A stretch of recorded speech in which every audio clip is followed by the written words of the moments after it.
నమస్కారం. ఆధ్యాత్మిక వార్తావాహిని భక్తి విశేషాలకు స్వాగతం. భద్రాద్రి పులకించింది. కళ్యాణ మహోత్సవానికి ముందే రామయ్య పెళ్లికొడుకులా దర్శనమిచ్చి మురిపించాడు. భూలోక వైకుంఠంగా భాసిల్లుతున్న భద్రాచలం మరింత సుందరంగా సాక్షాత్కరించింది. ఏప్రిల్ 6న శ్రీరామనవమి. అది రాములవారు పుట్టినరోజు. ఆగమ శాస్త్రం ప్రకారం సీతారాముల వారికి ఆ రోజు జగత్ కళ్యాణం జరుగుతుంది. ఈ కళ్యాణానికి తలంబ్రాలను కలిపే పనులను ఆరంభించడంతో భక్తులతో భద్రగిరి కిటకిటలాడింది. గోటి తలంబ్రాలను తెచ్చిన భక్తులు స్వామివారికి సమర్పించారు.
భద్రాచలం శ్రీ సీతారామచంద్ర స్వామివారి ఆలయంలో పెళ్లి పనుల్లో పసుపు కొమ్ములను దంచడంతో మొదలైన క్రతువులోని ప్రతి ఘట్టం పరమానందాన్ని పంచింది. త్రేతాయుగంలో ఇటు అయోధ్య నగరాన్ని అటు జనక రాజ్యాన్ని శోభితం చేసిన పుణ్య ఘడియలు కావడంతో భక్తిభావాలు వెల్లువెత్తాయి. ఉత్తర ద్వారం ముందు రోకలికి దేవతలను ఆవాహన చేసి పూజించారు. అర్చకుల కుటుంబాలకు చెందిన మహిళలు పసుపు కొమ్ములు దంచారు. ఉత్తర ద్వారం సమీపంలోని మిథిలా మండపం ప్రాంగణంలో బల్లలపై 200 క్వింటాల బియ్యాన్ని ఉంచి వాటిని తలంబ్రాలుగా తయారు చేశారు. రామయ్య పెళ్లి పన్నుల్లో తలా ఒక చెయ్యి వేసే అవకాశం రావడంతో భక్తులు సంతోషించి అక్షతలు కలిపారు. భక్తులు గోటితో బలిచిన తలంబ్రాలను ఇక్కడ సమర్పించి భక్తిని చాటారు.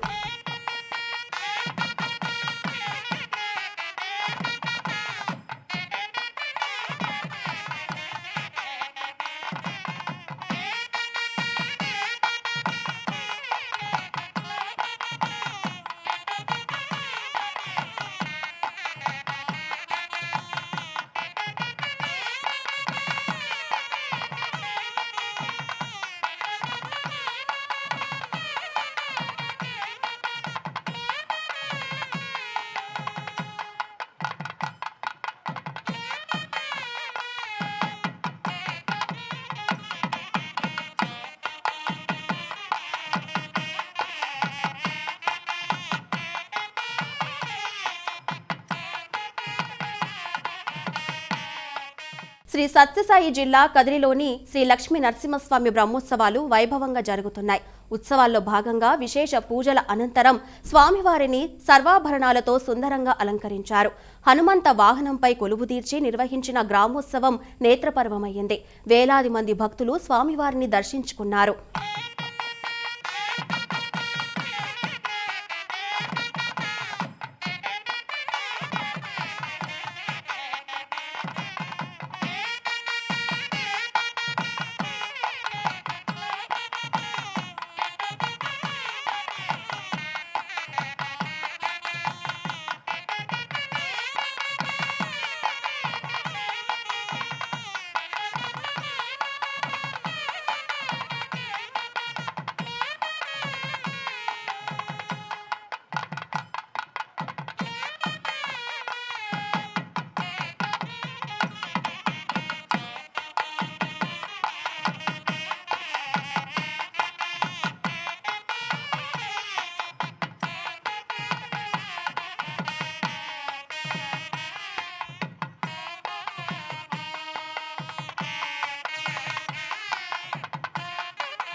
శ్రీశైలంలోని శ్రీ భ్రమరాంబ సమేత మల్లికార్జున స్వామివారి క్షేత్రానికి భక్తులు పోటెత్తారు. వేకువ జామున ఆలయంలో సుప్రభాత సేవ, ప్రాతకాల పూజలు, మహామంగళ హారతులు, కైంకర్యాలు నిర్వహించి తెల్లవారు జామున 4:30 నుంచి భక్తులను శ్రీ స్వామి అమ్మవారి దర్శనానికి అనుమతించారు.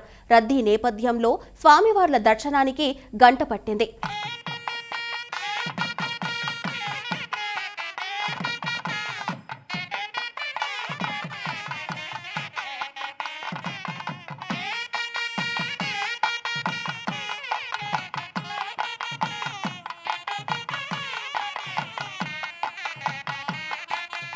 శ్రీకాళహస్తిలో శ్రీ జ్ఞాన ప్రసూనాంబ సమేత శ్రీకాళహస్తీశ్వర స్వామివారి నిత్య కళ్యాణం నేత్రపర్వంగా జరిగింది.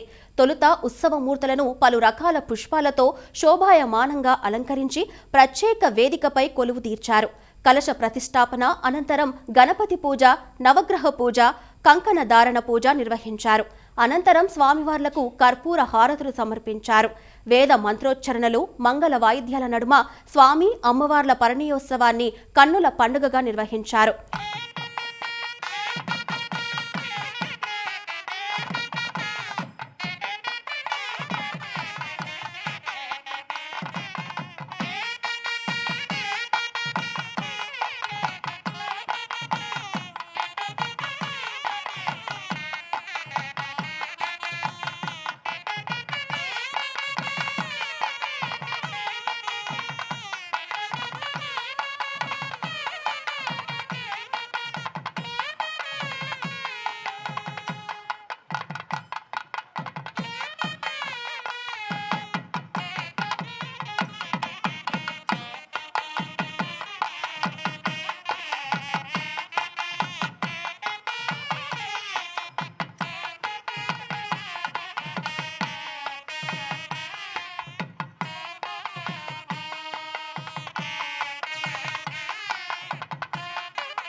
పుట్టపర్తి ప్రశాంతి నిలయంలో జరిగే జగదభిరాముడి కళ్యాణ మహోత్సవానికి శ్రీ సత్యసాయి భక్తులు వడ్లు దంచారు. సికింద్రాబాద్ అల్వాల్లోని శ్రీ సత్యసాయి మందిరంలో పసుపు దంచే వేడుక, వడ్లు వలిచే ఆధ్యాత్మిక యజ్ఞం అత్యంత భక్తి శ్రద్ధల మధ్య దివ్యమైన వాతావరణంలో ప్రారంభమయ్యింది. శ్రీరామ నామాన్ని స్మరిస్తూ తలంబ్రాల బియ్యాన్ని సిద్ధం చేసే అద్భుత సేవకు శ్రీకారం చుట్టారు.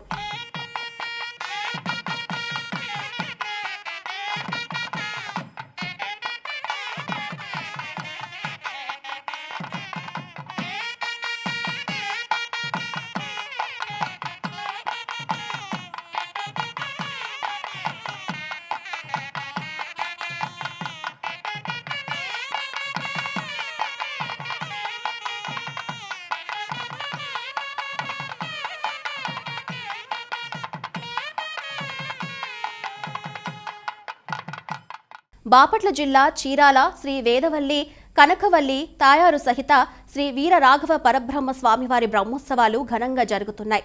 ఉత్సవాల్లో భాగంగా 5వ రోజున స్వామి అమ్మవార్లకు విశేష పూజలు చేశారు. అనంతరం సుందరంగా అలంకరించిన ప్రత్యేక వేదికపై కొలువు తీర్చారు. వేద మంత్రాలు, మంగళ వాయిద్యాల నడుమ నిర్వహించిన శాంతి కళ్యాణ ఘట్టం భక్తులను పరవశులను చేసింది.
అంబేద్కర్ కోనసీమ జిల్లా అంబాజీపేట మండలం చిరుతపూడిలోని శ్రీ హనుమాన్ సీతా లక్ష్మణ సమేత కోదండ రామస్వామి ఆలయంలో ప్రతిష్టాపనోత్సవాలు ఘనంగా ప్రారంభమయ్యాయి. వేద పండితుల మంత్రోచ్చరణల నడుమ హోమం నిర్వహించారు. స్థానిక భక్తులు ప్రతిష్టాపన వేడుకల్లో పాల్గొన్నారు. వేములవాడ శ్రీ రాజరాజేశ్వర స్వామి దేవస్థానం కళ్యాణ మహోత్సవాలకు సన్నద్ధమయ్యింది. గురువారం ప్రారంభమయ్యే ఈ వేడుకలు 5 రోజుల పాటు కొనసాగుతాయి. ఉత్సవాల నేపథ్యంలో ఆలయ అధికారులు అవసరమైన ఏర్పాట్లు చేశారు. గురువారం ఉదయం స్వస్తి, పుణ్యాహవచనం, అంకురార్పణ, కలశ ప్రతిష్ఠ, అఖండ దీప స్థాపనతో వేడుకలు ప్రారంభమవుతాయి. ఇక శుక్రవారం ఉదయం రాజన్న ఆలయంలో ఏకాంతంగా ధ్వజారోహణం, ఎదుర్కోలు నిర్వహిస్తారు. తదుపరి శివార్చన, వేదికపై స్వామి అమ్మవార్ల పరిణయ ఘట్టం జరుగుతుంది. వేములవాడ రాజరాజేశ్వర స్వామి వారి యొక్క క్షేత్రంలో ప్రతి సంవత్సరం కూడా మనకి కామదహనం అనంతరం వచ్చేటువంటి పాల్గొన బహుళ విధియతో ఆరంభమై 5 రోజుల పాటు శివ కళ్యాణ మహోత్సవాలు జరుగుతాయి. కళ్యాణోత్సవాలు 5వ తారీఖు గురువారం నుంచి 9వ తారీఖు వరకు కూడా 5 రోజుల పాటు శివ కళ్యాణ మహోత్సవాలు జరుగుతాయి. మనకి మొదటి రోజు శివ భగవత్ పుణ్యాహవాచనము, అలాగే భేరీ పూజ, దేవతాహ్వానము, యాగశాల ప్రవేశం మొదలైనవి జరుగుతాయి. రెండవ రోజు మనకి స్వామివారి యొక్క దివ్య కళ్యాణ మహోత్సవం జరుగుతుంది. అది 6వ తారీఖు నాడు శుక్రవారం నాడు దివ్య కళ్యాణ మహోత్సవం జరుగుతుంది 6వ తారీఖు నాడు. అలాగే 8వ తారీఖు నాడు మనకి రథోత్సవ కార్యక్రమం ఉంటుంది. అది యథావిధిగా కొనసాగుతుంది. ప్రజలందరూ కూడా ఆ యొక్క రథోత్సవాన్ని తిలకించవచ్చు. అలాగే 9వ తారీఖు నాడు చివరి రోజు, ఆ రోజు పూర్ణాహుతి, త్రిశూల యాత్ర, అవబృధ స్నానము, అలాగే సాయంకాల వేళ ఏకాదశ ఆవరణలతోటి స్వామివారి యొక్క ఏకాంత సేవతో ఆ కళ్యాణ మహోత్సవాలన్నీ ముగుస్తాయి. విజయవాడ ఇంద్రకీలాద్రిలోని శ్రీ దుర్గా మల్లేశ్వర స్వామివారి దేవస్థానంలో శుక్రవారం నుంచి మహాకుంభాభిషేక వేడుకలు ప్రారంభం కానున్నాయి. ఈ నేపథ్యంలో ఆలయంలో కొనసాగుతున్న ఏర్పాట్లను ఎన్టీఆర్ జిల్లా కలెక్టర్ లక్ష్మీషా క్షేత్రస్థాయిలో పరిశీలించారు. ఆలయ ప్రాంగణంలోని ప్రతి అంగుళాన్ని క్షుణ్ణంగా తనిఖీ చేసిన కలెక్టర్ భక్తులకు ఎటువంటి ఇబ్బందులు కలగకుండా పటిష్ట చర్యలు తీసుకోవాలని అధికారులను ఆదేశించారు. ఇవి ఈనాటి భక్తి విశేషాలు. తదుపరి ఆధ్యాత్మిక వార్తావాహిని భక్తి విశేషాల్లో మళ్ళీ కలుద్దాం. అంతవరకు సెలవు. నమస్కారం.